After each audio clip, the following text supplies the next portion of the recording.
नमस्कार. पृथ्वी अकॅडमीमध्ये तुम्हा सगळ्यांचं स्वागत आहे. यशाचे 5D या मालिकेमधला दुसरा डी जो आहे आपण त्याची आज चर्चा करणार आहोत. पहिला डी जो होता म्हणजे डिसिजन, निर्णय घेणं, याच्याविषयी आधीच्या भागामध्ये आपण चर्चा केलेली आहे. त्या सिरीजमध्ये आज दुसरा डी, एकदा मी डिसिजन घेतलाय मग याच्यानंतरची पुढची पायरी जी आहे ती खूप गरजेची आहे. माझा डिसिजन फिक्स झालाय, मी डिफाईन केलेला आहे तो डिसिजन की मला UPSCतून IAS व्हायचं आहे, IPS व्हायचं आहे, और राज्यसेवा देऊन मला डेप्युटी कलेक्टर व्हायचं आहे, DYSP व्हायचं आहे, किंवा कंबाईनमधून मला STI व्हायचं आहे, PSI व्हायचं आहे. मी हे डिफाईन केलेलं आहे. त्यामुळं एकदा हे डिफाईन केलेलं जे आहे त्याच्या पुढचा जो भाग आहे त्याला आपण म्हणतो डिटेलिंग. याला खरं तर आपण डिफाईन अँड देन रिफाईन असं म्हणू शकतो. हे जे डिटेलिंग आहे, हे डिटेलिंग आपण करायच्या सगळ्याच्या सगळ्या कृतींचं डिटेलिंग आहे. आता हे डिटेलिंग मला जितकं मायन्यूट लेवलवर जमू शकतं तेवढं माझ्याकडून त्याची अंमलबजावणी चांगली होऊ शकते. मी डिटेलिंग असं जेव्हा म्हणतो तेव्हा पहिल्या लेवलवर माझा जो सिलेबस आहे आणि त्या सिलेबसवर आधारित जे प्रश्न विचारले जातात त्याचं डिटेलिंग माझ्याकडनं चांगलं व्हायला पाहिजे. कारण मला फक्त परीक्षेचं नाव माहिती आहे, टप्पे माहिती आहेत, पण मला त्याचा सिलेबस नीट कळालेलाच नसेल. दिलेल्या विषयामध्ये नेमकं काय आहे हे कळण्याबरोबरीनं काय नाहीये हे कळणं फार गरजेचं असतं.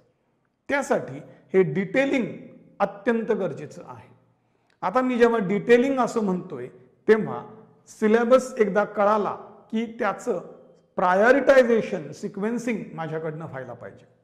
आता याच्यातला एक भाग असतो, एकतर मी स्वतः ते सगळं अभ्यासणार आहे और कुणातरी सोबत करणार आहे. म्हणजे मी कोचिंग जॉईन केलंय और ऑनलाईन कोचिंग सोबत करतोय, किंवा माझं एकट्याचं सुरू आहे. 3 शक्यता आहे त्याच्यामध्ये.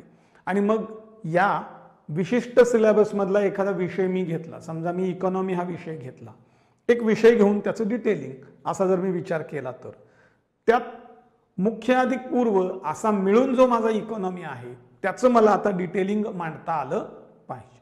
इथं मी हे गृहीत धरतोय की मला या विषयामध्ये अजिबात नॉलेज नाहीये, मला हे शून्यातून डिटेलिंग करायचं आहे. हे डिटेलिंग करत असताना तो जो सिलेबस आहे त्या सिलेबस मधले मोठी नावं जी आहेत ज्याला आपण मॅक्रो स्टेज असं म्हणतो, त्यामुळं मला पहिल्यांदा मॅक्रो टप्पे ठरवणं गरजेचं आहे. समजा मी इकॉनॉमी हा विषय डोक्यामध्ये घेतला तर अर्थव्यवस्था या अनुषंगातून मायक्रो आणि मॅक्रो इकॉनॉमिक्स ही कॉन्सेप्ट हे पहिलं डिटेलिंग मी म्हणेल. आणि त्यानंतर मग मी एक एक टॉपिक घेतला, समजा राष्ट्रीय उत्पन्न हा एक मुद्दा झाला, विकास हा दुसरा मुद्दा झाला, विकासामध्येच ग्रोथ मी त्याला पॅरलल घेणार आहे, आणि मग त्यामधनं विकासाच्या माध्यमातून सस्टेनेबल विकास इकडं मी वळू शकतो. पुढचा याच्या जरसा भाग मी जरा गेलो तर सार्वजनिक वित्त प्रणाली भारतामधली मला बघता आली पाहिजे. मग याच्यामध्ये सार्वजनिक वित्त प्रणालीच्या पुढे जाऊन सार्वजनिक खर्च असेल, सार्वजनिक जमा असेल, या गोष्टींचा मी विचार करेल, किंवा महागाईसारखा एखादा मुद्दा असेल. हे सगळे मॅक्रो लेवलवरचे डिटेलिंग मी म्हणतोय. याला मदत कोण करतं? आपला सिलेबस मदत करतो. एकदा काय हे डिटेलिंग झालं की मी यातला एक टॉपिक घेऊन मला अभ्यास करायचा आहे, हे झालं सिक्वेन्सिंग. मग दुसरा मुद्दा येतो डिटेलिंग मधला, यातले मायक्रो लेवलवर जाणं. समजा मी मायक्रो लेवलवर जायचं ठरवलं आणि यातला एक मुद्दा घेतला आणि तो असेल समजा उत्पन्न. मग उत्पन्न म्हणजे काय, राष्ट्रीय उत्पन्न, त्याच्यामध्ये स्थूल, निव्वळ याचा विचार करता करता ते बाजारभावाने मोजायचं आहे का, चालू किमतीनं मोजायचं आहे का, स्थिर किमतीनं मोजायचं आहे का, या सगळ्या गोष्टींचा विचार करून मी मायक्रो लेवलवरची माझी एक शिकण्याची सिक्वेन्सिंग बनवलेली असेल. हे झालं टॉपिकच्या बाबतीतलं डिटेलिंग.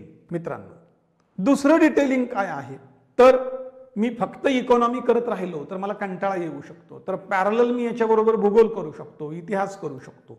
म्हणजे कोणत्या विषयासोबत मी कसा जाणार आहे याचं माझं दुसरं डिटेलिंग इथं गरजेचं आहे. आता तो विषय घेतला तर त्यामधला पुन्हा एक मॅक्रो टॉपिक आणि त्या मॅक्रो टॉपिकचे पुन्हा मायक्रो लेवलवरचे डिटेलिंग. आता मग कसं होतं बघा, माझ्याकडे 2 विषय मला पॅरलली अभ्यासायचे आहेत असं म्हणत असताना एक चांगलंच्या चांगलं व्यवस्थितपणे डिटेलिंग आहे की मला इकॉनॉमी मधला उत्पन्न अभ्यासायचा आहे आणि इतिहासामधला समजा मी 1857 इथून सुरुवात करणार असेल त्यातला एक घटक अभ्यासायचा आहे. ही मला क्लॅरिटी येते.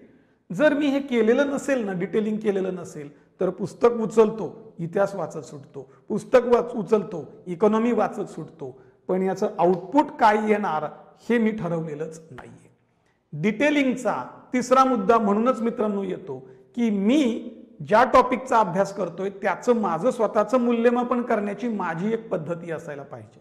मग विषयांचा एखादा प्रश्नसंच मी हाताशी ठेवू शकतो, ऑनलाईन असेल किंवा प्रिंटेड स्वरूपामधला असेल. इथं विशिष्ट मायक्रो टॉपिक झाला किंवा मॅक्रो झाला मी म्हणेल, समजा महागाई हा झाला तर महागाईवरचे आजवरचे प्रश्न जरा मी बघणं गरजेचं आहे. हे डिटेलिंग फार गरजेचं आहे.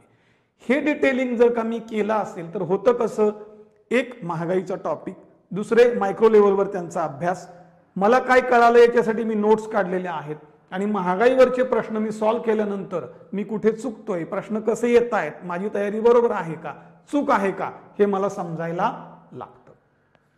अभ्यासामध्ये असणाऱ्या या डिटेलिंगमध्ये अत्यंत महत्वाचा दुसरा मुद्दा असतो तो म्हणजे माझ्याकडे जो उपलब्ध वेळ आहे त्या उपलब्ध वेळेचं डिटेलिंग माझ्याकडनं व्हायला पाहिजे. नाहीतरी काय होतं, मला परीक्षा द्यायची आहे पुढच्या वर्षी आणि ते डिटेलिंग मी न केलेलं असल्यामुळं 4 महिने झाले, 5 महिने झाले आणि डिटेलिंग काहीच नाहीये आणि मी नुसते काहीतरी मुद्दे वाचतोय, काहीतरी पुस्तक वाचतोय, असं करता करता 6 महिने निघून जातात आणि अचानक डोक्यात येतं मी अभ्यास तर करतोय असं मला वाटतंय पण माझ्या हाताला काहीच लागलेलं नाहीये. मग डिटेलिंग मध्ये पहिल्यांदाच एक काम करायचं आहे, आयडियल नाहीये हे, पण एक समोर असायला पाहिजे की मी परीक्षा कधी देणार आहे तोपर्यंत रिव्हर्स यायचं आहे आणि रिव्हर्स इंटिग्रेशननी मला टप्पे टाकता आले पाहिजेत, टप्पे करता आले पाहिजेत. त्यातला सगळ्यात शेवटचा टप्पा असेल फायनल रिव्हिजन आणि विषय सोडवणं, त्याच्या अलीकडचा असेल की त्याच्या नोट्स आणि त्याची उजळणी आणि तेव्हा काही गोष्टी सोडवणं, आणि त्याच्या अलीकडचा पहिला टप्पा असेल विषय समजून घेणं, नोट्स काढणं आणि त्याच्या बरोबरीनं मी त्यातल्या काही प्रश्नांचा सराव करणं. हे डिटेलिंग झालं की त्याच्यातून मला महिन्याचं डिटेलिंग माझ्या हातामध्ये येतं. महिन्याचं डिटेलिंग आलं की मला आठवड्याचं मिळू शकतं आणि आठवड्यावरून मला दिवसाचं डिटेलिंग मिळू शकतं. डिटेलिंग यालाच मी डिस्क्रिप्शन असंही म्हणेल, पण हे खूप पिन पॉइंटेड असायला पाहिजे. ते विनाकारण असं पसरट असता कामा नये आणि डिटेलिंगमध्ये मला काही गोष्टी पाळता आल्या पाहिजेत, काही गोष्टी टाळता आल्या पाहिजेत. म्हणजे अभ्यासाच्या ओघामध्ये मी एकाच टॉपिककडे जास्त आवडतोय म्हणून करतच बसलो, पण मला परीक्षेच्या दृष्टिकोनातून तो एकदा समजलाय तर त्याच्यामध्ये विनाकारण वेळ घालवण्यात काही अर्थ नाहीये. आवडत नाहीये म्हणून एखाद्या टॉपिकला बाजूला काढणं आणि आवडतोय म्हणून एकच टॉपिक पुन्हा पुन्हा करत बसणं ही गोष्ट आपल्याला गोत्यात आणू शकते. म्हणून डिटेलिंगमध्ये सगळ्या टॉपिकला सारखा न्याय देणं याच्याकडे आपलं लक्ष असायला पाहिजे.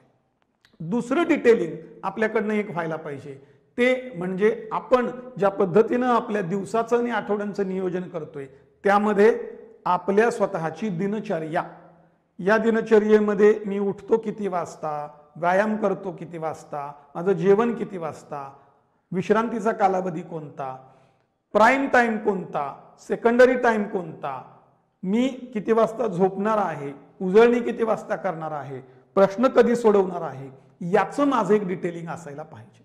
आणि हे सगळंच्या सगळं फ्लेक्झिबल असायला पाहिजे. म्हणजेच यामध्ये एक सुसूत्रता तर जरूर पाहिजे पण त्याच्यामध्ये लवचिकपणा हवा. कारण आपण जसजसे पुढे जाऊ टॉपिकमध्ये जसजशी आपली गती यायला सुरुवात होईल तसतसं त्या विषयाच्या बाबतीमध्ये असणारं आपलं वेळापत्रक आणि डिटेलिंग बदलत जाईल. तेव्हा यश मिळवायचं असेल तर सगळ्या गोष्टी डिटेलिंगमध्ये लिहिणं आणि त्या डिटेलिंगचा प्रायोरिटीचा एक क्रम तयार करणं, तो फॉलो करणं आवश्यक आहे. तेव्हा यशाचे जे 5D आहेत त्याच्यामधला जो हा दुसरा डिटेलिंग ज्याला म्हणतो, याला खरं तर रिफायनिंग असं आपण म्हणू शकतो, हा आत्ताच्या आत्ता आपल्याकडनं होणं गरजेचं आहे. तेव्हा डिसिजन घेतलाय तुम्ही, आता डिटेलिंग जरूर करा, किंवा डिटेलिंग करत असाल तर आत्ता ज्या मुद्द्यांची चर्चा केली त्याच्यानुसार ते आपल्याकडून होतंय का हे एकदा तपासून बघा. त्यात काय चुका होत असतील, जर कमी काही पडत असाल तर पुन्हा रिडिटेलिंग करा. कारण आपण वारंवार स्वतःचं डिटेलिंग चेक करत रिचेक करत ते बदलणं आवश्यक असतं. हे एकदा आपल्याला सवय लागली की मग अभ्यास ही गोष्टच अंगवळणी पडते. आपण वेगळे आणि अभ्यास वेगळं असं होत नाही. आणि मग असं करता करता सिलेबस कधी संपला आणि आपण यशापर्यंत कधी पोहोचलो हे आपल्याला लक्षात सुद्धा येणार नाही. तेव्हा डिसाईड केलेलं आहे तुम्ही, आता डिटेलिंग करा आणि लवकरात लवकर यशापर्यंत पोहोचा. त्या यशासाठी तुम्हाला मनापासून शुभेच्छा.